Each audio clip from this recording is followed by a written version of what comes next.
بسم الله الرحمن الرحيم والصلاة والسلام على أشرف المرسلين. Assalamu alaikum wa rahmatullahi wa barakatuh. Donc le sujet d'aujourd'hui est d'une importance capitale, c'est le projet, avoir un projet de vie. Comment ce sujet, comment je l'ai choisi pour le développer dans cette émission? Eh bien, c'était suite à une discussion que j'ai eue avec un groupe de jeunes étudiantes et étudiants. Je leur ai posé la question suivante. Quel est votre projet de vie? Bon, la question était posée pour tout le groupe. Tout le monde me regardait sans dire un mot. Et hop, un de ces étudiants me dit Al-Harba. Al-Harba projet. Donc voilà un peu une question qui se pose avec acuité. À ce moment-là, je me suis dit, effectivement, lorsque vous avez des jeunes sans projet de vie, il pose un sérieux problème.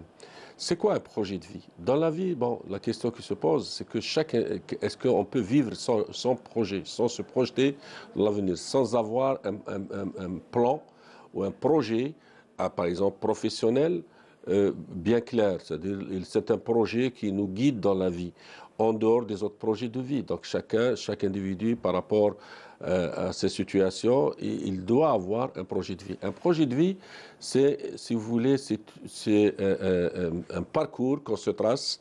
Et dans ce parcours, on trouve les objectifs qu'on veut avoir et avec les moyens nécessaires. Donc, un proverbe chinois, par exemple, il dit quelqu'un qui n'a pas d'objectif risque de ne l'atteindre jamais. C'est-à-dire quelqu'un qui n'a pas d'objectif, certainement avec ce même proverbe, risque de ne l'atteindra jamais. Un projet de vie, c'est un paramètre important pour essayer d'aller vers des objectifs. Tous les individus doivent avoir un petit projet, quelle que soit leur situation. Un projet de vie, c'est qu'on essaie d'avoir quelque chose qu'on veut attendre. Je veux, par exemple, me former dans telle spécialité. Je veux réussir dans telle spécialité. Je veux créer une famille. Je veux m'investir dans tel domaine. Je veux, par exemple, lire tant d'ouvrages pour me former dans tel domaine. Donc, un projet de vie, il comporte plusieurs actions. Et ces actions sont des actions de valeur. Donc, chaque individu, il peut avoir un projet de vie. C'est un choix que chacun de nous est en mesure de le réaliser. Donc, ce n'est pas quelque chose de sorcier.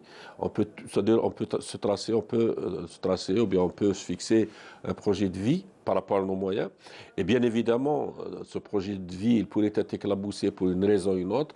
Donc on l'aménage, on essaie de l'adapter, on essaie de l'ajuster par rapport à, par exemple, à une nouvelle situation. Mais vivre sans projet de vie est une véritable problématique. Vivre sans aucun projet, donc, pose un problème de sens de la vie. Lorsque ces étudiantes et ces étudiants m'ont regardé comme ça, sans dire un mot, cela suppose qu'ils n'avaient aucun projet de vie. Et lorsque il me dit que le seul projet qui est, c'est l'Arba, c'est symbolique là aussi. Le terme l'Arba, c'est très symbolique. J'espère, je souhaiterais que ce terme ne représente pas un pourcentage important dans la société, sinon ça pose un sérieux problème. Donc ça aussi, pour définir le projet de vie. Donc deuxième question, quel est l'intérêt d'avoir un projet de vie? Pourquoi chacun de nous doit avoir un projet de vie? Avant d'aller à la troisième question, comment élaborer un projet de vie? Donc, quelle est l'importance d'avoir un projet de vie? Donc, le premier point, si vous voulez, élément à détailler sur cette question, c'est que lorsqu'on a un projet de vie, on sait où on veut.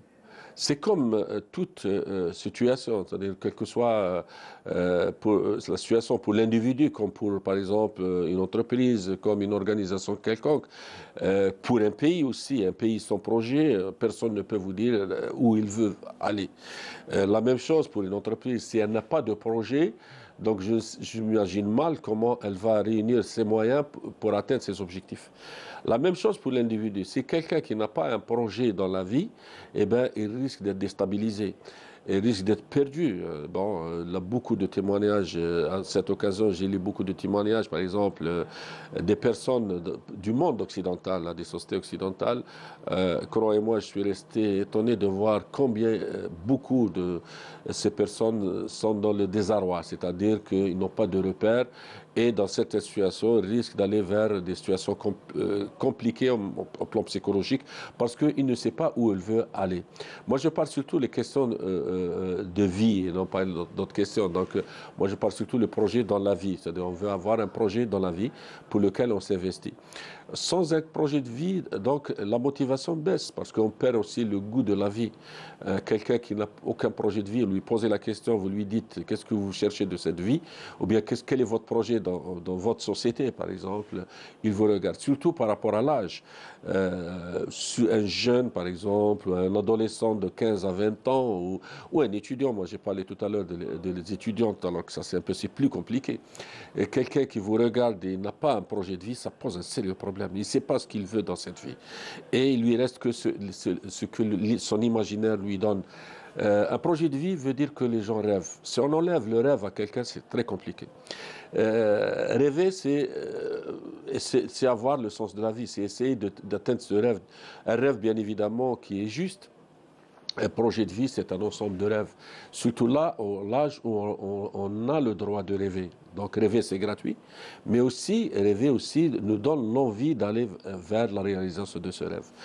C'est pour cette raison, l'importance d'un projet de vie, c'est qu'il nous canalise et canalise notre énergie par rapport à ce projet. Quelqu'un qui a un projet, par exemple, d'investir dans tel domaine, par exemple, un projet de vie, il veut, par exemple, avoir telle carrière, par exemple, après avoir obtenu son bac, les choses sont claires.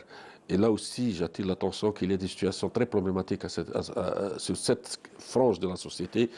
Combien de bachelières et de bacheliers, lorsqu'ils viennent me voir, ils me posent la question, Cheikh, je ne sais pas ce que je veux faire. Ou bien je ne sais pas où je veux aller, je ne sais pas. Donc c'est une situation, si vous voulez, de perte de repère. Lorsqu'on ne sait pas où on veut aller, ça pose un sérieux problème. Donc, avoir un projet de vie, c'est que savoir où on veut aller. Sinon, c'est un peu le hasard qui va nous orienter vers un destin que personne ne peut le souhaiter. Donc l'importance d'un projet de vie, qu'il soit pour l'individu ou qu'il soit pour une entreprise ou un pays, est fondamentale. Là, j'ouvre une parenthèse à partir de mon statut de consultant aussi. Où j'ai formé beaucoup de gestionnaires et j'ai étudié beaucoup d'entreprises. Je parle de projet de vie pour l'entreprise. Lorsque j'ai trouvé beaucoup d'entreprises sans projet, je me suis posé la question, est-ce que ces entreprises, est-ce que les managers de ces entreprises sont conscients que leur entreprise pourrait se développer sans projet professionnel, sans projet économique? Là, entre guillemets, ça pourrait être considéré comme projet de vie, en plan, c'est symbolique, parce qu'une entreprise, elle a besoin surtout d'un projet de développement. Donc, tout projet suppose des objectifs et des moyens. Donc, un projet comporte des objectifs et des moyens. Donc, qu'il soit pour l'individu, qu'il soit pour une entreprise, qu'il soit pour un pays, un projet est fondamental. Moi, je considère tous les projets, quelle que soit la situation dans laquelle ça s'applique, est un projet de vie, bien que l'individu, c'est-à-dire que c'est très spécifique. La troisième question qui se pose, est-ce qu'on peut apprendre à nos enfants, à notre jeunesse, comment construire le projet? Oui, oui, ça pourrait se faire. Toute la société est responsable de ça. Tout le monde est responsable d'aider les uns et les autres à élaborer leur projet. Commençons par la famille. Oui, lorsque nous, devant nos enfants, nous leur envoyons des messages comme quoi il n'y a rien à faire dans cette vie, un message de détresse, bien que dans certaines situations, on comprend ce message. Effectivement, on comprend ce message. Mais transmettre ce message à nos enfants, je le considère comme un danger sur leur perception de la vie. On leur met dans une situation de détresse, dans une situation d'angoisse, où dès leur jeune âge, ils voient mal la vie, ils voient mal l'avenir et ils n'arrivent pas à se projeter. Du moins, on doit les aider à se développer un projet par rapport à leur âge. Leur aimer le savoir, la science, c'est un projet de vie important par rapport à leur âge. Deuxième palier, c'est l'éducation. C'est l'éducation. Je ne comprends pas, honnêtement, je ne comprends pas comment, dans les grandes puissances du monde, ils ont des modules et des matières pour les élèves. Au Japon, savoir-vivre, on leur apprend comment prendre leur vie en main. Dans chaque pays, il a des matières pour aider les enfants à se projeter dans l'avenir. Nous, on n'a aucune matière. On n'apprend pas à nos élèves comment se construire un projet. Et ça pose un sérieux problème. Là aussi, je m'adresse à responsables de ce secteur de faire attention à cette question et d'essayer de réorienter le programme, une matière très importante, apprendre à nos enfants comment élaborer le projet de vie, et surtout par rapport à leur âge, par rapport à leurs objectifs, et puisque lorsqu'ils arrivent, par exemple, au niveau terminal, puisqu'il n'y a pas un projet de vie, soit le bac, soit la fin du monde. Et ça, je pense, le système éducatif, il a une responsabilité qu'il partage aussi avec la famille, qu'il partage avec toute la société. Donc, apprenons à nos enfants comment élaborer leur projet de vie. Voilà, voilà pour ce sujet fort intéressant. Assalamu alaikum wa rahmatullahi wa barakatuh.